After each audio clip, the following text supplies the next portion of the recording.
I put on a front.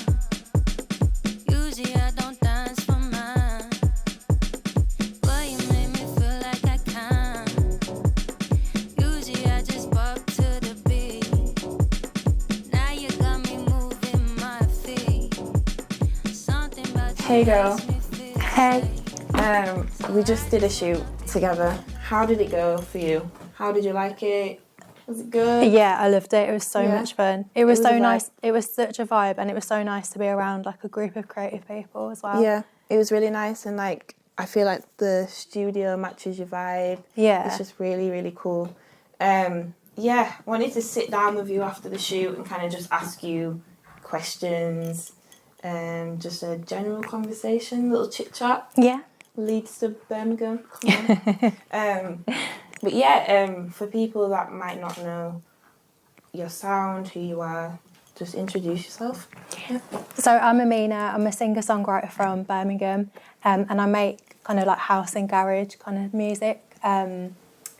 That's me. Yeah.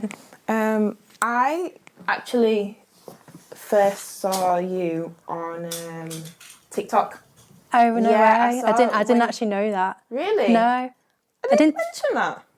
Maybe you did. I probably didn't, you know. Maybe. I just didn't think to ask. Like, Yeah, I yeah. just assumed like maybe Instagram. Yeah, because I saw you on TikTok and I seen the D for You song. Yeah. And I was like, this is a vibe. Because I love Funky House. Yeah. So it was giving me Funky House garage vibes. And I was like, I gotta get in contact with this girl. And then I saw your Instagram and I was like, wow. This is my type of person. Your type of vibe. Yeah. So yeah, like what made you kind of create D for You and like the sound of it? So I'm actually making an EP with my producer at the moment. Okay. And it is like we're experimenting with all our favourite kind of house garage kind of vibes. Yeah. But I like grew up on grime, funky. So that has a big influence into like the music I want to make. And the music I enjoy listening to. Yeah. So we kind of just, we didn't ever like set out to like, oh, I'm going to make a funky house song. It kind of just happened. Yeah. I think we were messing around with drum samples. Oh, okay. And then I was like, heavy on the drums. heavy on the drums. And I was like, play that one again. And all I could hear was like, in the morning. Yes, baby. that's And what I was the vibe like, gives and then it me. kind of just stemmed from there. And I was like, Yeah. oh no, we need to turn this into something. Okay, I love that. Yeah, because when I heard it, I was like, oh, this is taking me back to like when I was like a little kid. Yeah. Like at my auntie's house, listening to my cousins on their pirate radio station. Like it was giving that vibe. But what else did I want to ask? Yeah. So you said that you grew up on like garage, funky house, grime. Do you think like them subcultures like ever went, or do you think they've always stayed in like our communities? Because obviously you're from Birmingham. That type of music scene was heavy in Birmingham as well as Leeds and Manchester. Like, do you think it ever went, or? I don't think it ever went. Because like, just for example, like when we go to events, anytime like you're around Birmingham, if garage is being played, if house is being played, a lot of it is the old like UK funky house and garage. But I'd say there's probably I think garage comes in like peaks and flows. Like there'll be like a lot of people making garage, and then it kind of like Yeah, it kind of goes and then it comes back because it is like embedded into like UK culture and our culture. So it is one of those things that I think will be incorporated in every. Do you know what I mean? It'll come back and come and go. Yeah, because like with garage, it kind of set the tone for like grime and funky house, and like the vocals on it and like what people were singing about. Yeah. It also kind of set the tone for like UK R&B. Yeah. Which kind of leads me on to my next question. Like, how are you finding the music industry as like a female R&B singer who's not from London? Like, how are you finding that? I'd say it has advantages and disadvantages. So I generally think like being outside of London, people take to you more because they're like, oh, she's from Birmingham. Oh, she's not. No offence to like London artists. Yeah. But I feel like you do have a kind of little underdog edge because it's like, oh, you're not from London. You don't have maybe like certain opportunities that you would do if you're from there. Yeah. So I think in most circumstances, people have taken to me more because of that. Right. And because of just like my energy and just being from Brum. Yeah. I do love Birmingham people. Yeah. Do love you lot. Yeah. Shout out to you lot. Middle up north. Yeah, we're all good vibes. Yeah, we're friendly people. Yeah, definitely. And I'd say the disadvantages probably just lie in like the lack of opportunity sometimes. Being in London obviously is easier for obvious reasons. Yeah. In some cases, not all. So what like opportunities would you want to see for people up north that you don't really have? I want to see more platforms for discussions, whether it's like, I can't remember the name of it, but you know, on Spotify, there's that Who We Be? Yeah. With like Harry Pinero, Pinero and I can't remember. Henry. Yeah. Love Henry.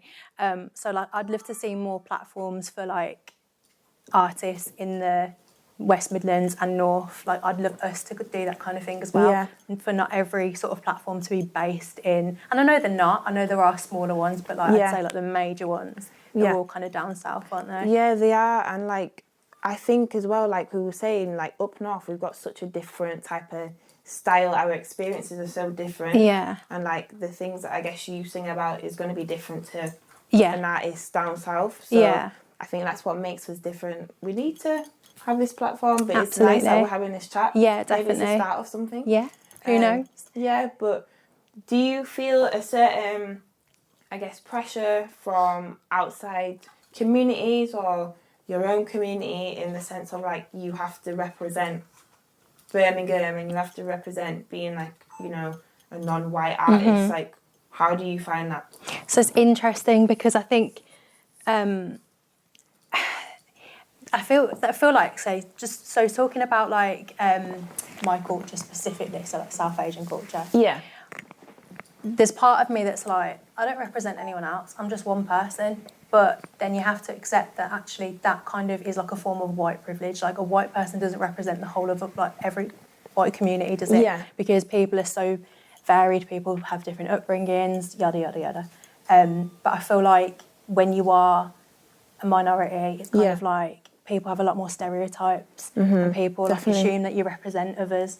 I don't represent anyone else. Yeah. I represent myself. But then at the same time, because of the lack of representation that there still is, and that people like me aren't in these spaces, you still, you still have a responsibility to an extent. No, definitely. So as much as like I don't really, you know, I feel like I'm only accountable for myself, I understand that when you're in certain spaces, obviously, you're going to have a little bit of responsibility for others. Because, like, at the end of the day, you kind of have to also see it like there might be someone younger than you. Exactly. Who wants to get into the same career or the same industry that doesn't know who to go to. Yeah. Who was, like, your biggest, like, inspiration growing up, if you had one? So I had a few, and some might sound so random, but they all kind of changed throughout my lifetime. So I'd say from like infant school age, Britney. Ooh, I was going to be Britney. I love Why Britney. She's a singer, dancer. I think that's what like I used to put on shows and I used to sell tickets to my mum and dad and like make them buy tickets, and I'd do like a Britney Spears show in the front room. I was obsessed with her. And then as I got a little bit older, it was like Alicia Keys, Shanti, R&B singers. Yeah. Then I got a bit older. It was sort of more soul singers like Amy Winehouse, Nina Simone, Lauryn Hill. Yes. Love Lauryn Hill. So it kind of changes throughout. The older you get. The older I get, the more music I'm exposed to. Yeah. So yeah, it's hard to like pinpoint one. And then I love Tupac. Tupac has like inspired me. And J. Cole from like a songwriting perspective. So there's so like I could name so many different inspirations from a lot of different genres, to be fair. Yeah, that's cool. I think it's good to have like a different range of people that inspire you, especially as a creative. Yeah. Like, we're not just like one. Yeah, person. 100%. And as well, like with your style, like you've got a really unique type of style going on as well. Yeah. Has that always been apparent, or have you kind of, through, I don't know, like changes during the pandemic or COVID, did you think I need to rebrand? Or it was definitely like, I think a lot of people felt in COVID, they kind of like lost themselves a little bit, because I didn't go, you know, you're not really leaving the house as much. You might go for a walk in like the first lockdown and you're just like living in loungewear. And I almost feel like as an artist, I was like, I don't know what my brand is anymore. I don't. So when we were sort of coming out of lockdown and then we started working on the EP and it had a lot of kind of like nostalgic vibes and old school inspiration, that's when I kind of was like, this is a bit of me. Yeah, that's cool. Do you think you're going to like stick with this type of style, or do you think the more exposure you get, the more places you're in, do you think your style will change, or do you think you're going to keep this? I think I'm going to keep it like at my core, like to have kind of like nostalgic elements from like my favourite eras, but it will, in like no doubt, probably mature a little bit. Yeah, that's cool. And I think the shoot as well, it really matched your vibe. And you also said that you wouldn't wear these clothes, but you felt comfortable. Yeah, right? like not all of the pieces I would have chosen again. And I think that's kind of coming out of lockdown and just being like, okay, let's build this confidence back up to like wear certain things. So I love like being pushed out of my comfort zone. Yeah, definitely. What about your songwriting? Like, you kind of doing more songwriting as well?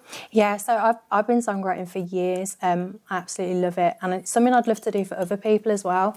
Because my songwriting, for me, it's very personal. It's about like my journey. But I'd love to write something for someone else from like a complete different perspective. Who would you write for? That is a really good question. If someone approached you right now, like Ameenah, you can write for anyone, who would it be? That's such a difficult question. Put you on the spot there. I know. I can't even think off the top of my head. Georgia Smith. Oh, that's a good one. Yeah, that off is the a top good of my one, to be head. fair. Yeah, I can see the type of style she does, the type of style you do. Yeah, and her stylist is one of my big inspirations as well. Yeah, so, she's amazing. Yeah.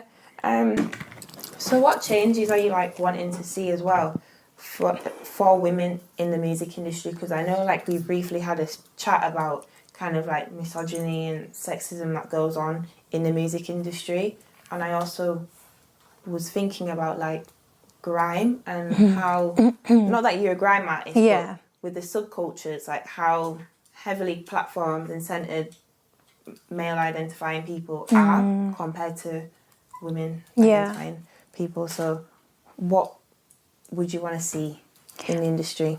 More radio play, right, and more like festival lineups.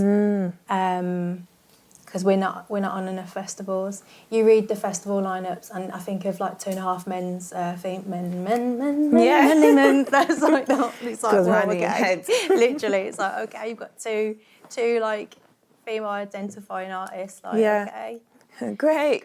Do you know what I mean? Yeah. There needs to be a lot more. I don't understand the logic behind it. I know it probably has to do with ticket sales, but then I still don't understand that logic either.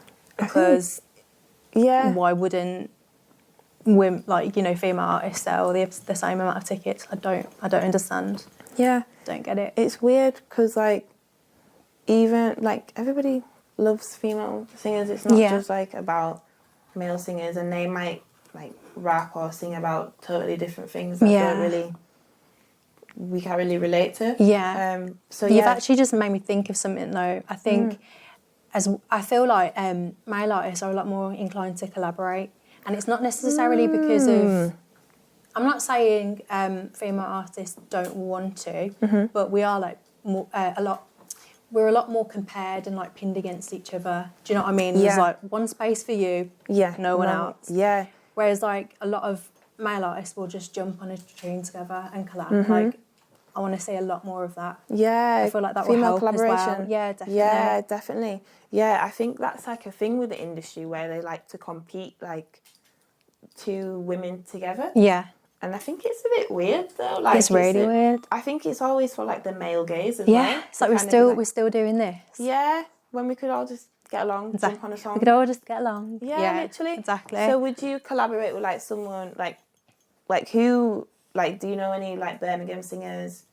Who would you quite a few. Can you shout them out? Yeah, shout them out. I'd collaborate with, there's some sick artists, I'll just reel a few names off. Indigo Marshall, Feliba, Maddie Saskia. There's loads I've probably not remembered, and you're all sick, and definitely would collab. No, that's cool. That's cool. Yeah, so about representation, like what do you want to see more of?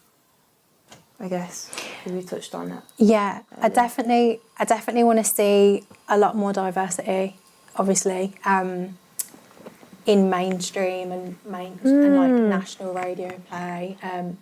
But I was thinking, you've just made me think of something.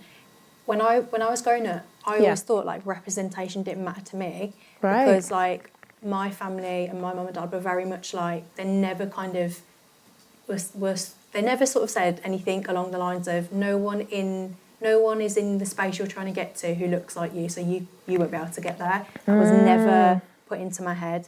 And I was quite a bright, perceptive kid, so people took to me. So it was never like, oh, I won't be able to do it. But then what I found when I was older, the representation matters for other people, because other people are stereotyping you and putting you in boxes. So although it didn't really matter to me, because I was like, this is my skin colour, this is my culture, but I'm so much more than that. Everyone is. So this is just a shout. So would you say kind of, I guess it's kind of a privilege to, I guess, not be like, okay, like I don't have to represent people. Yeah, for sure. In a sense. Yeah. I've done it before as well. Yeah. And then you don't realise that people are actually inspired by what you're doing and like where you are. Mm-hmm. So definitely representation is really important. Yeah, it is for sure. Yeah. Do you have any do you know any like South Asian artists like you kind of like looked and you're like, they're cool? I'm going to sound really bad now because I don't think so. Like Joy Crooks. Yeah. Joy Crooks is, she's wicked. But just the fact that I've had to think so hard says it all. Yeah. Do you know what I mean? Yeah. There's not that many. But you can also be the change for that as well. Yeah. You know, I think British South Asian culture is so similar to Black British culture. Yeah, definitely. I also don't think it's as platformed.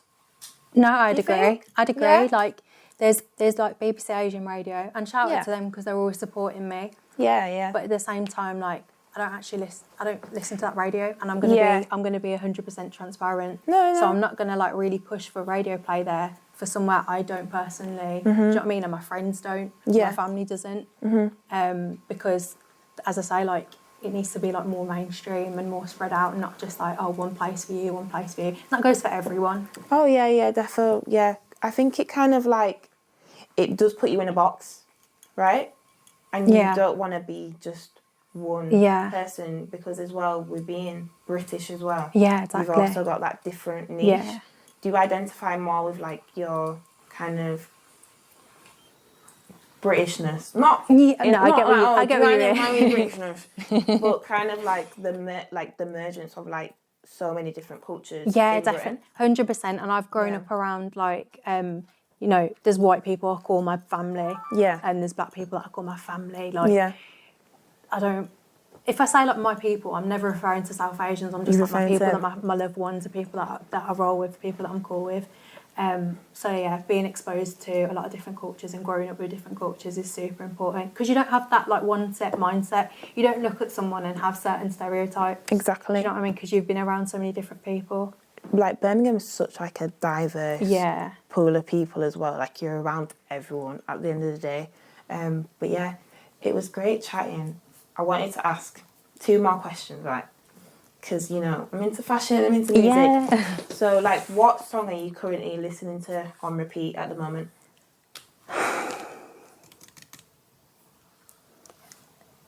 I'm actually been listening to Katie B's On a Mission album. Ooh. And I listened to it on the way here again. I've been listening to it all week. I love Katie B. Put Power on Me. Oh, I've been replaying it all week. That is a good one. I do love Katie B. Yeah. I always think about her. I was like, I hope she's doing all right. Yeah, she's doing good. She released an EP recently. Really? I love Katie B. I didn't mention her as one of my inspirations, but she is for sure. Yeah. Shout out to Katie B. Shout out to Katie B. Oh my God. And another thing, what's a piece of clothing that you can't live without? Or jewellery or anything? Rings. My hands feel naked. I haven't got that many on today just because of like being in and out of different outfits.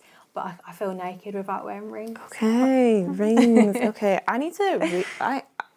I'm not a ring type of girl. More of an earrings type of person. Yeah, definitely. So what's expected? This is the last question. Like, what's expected? What are you expecting from like I guess we're going into January soon. What are you wanting to do?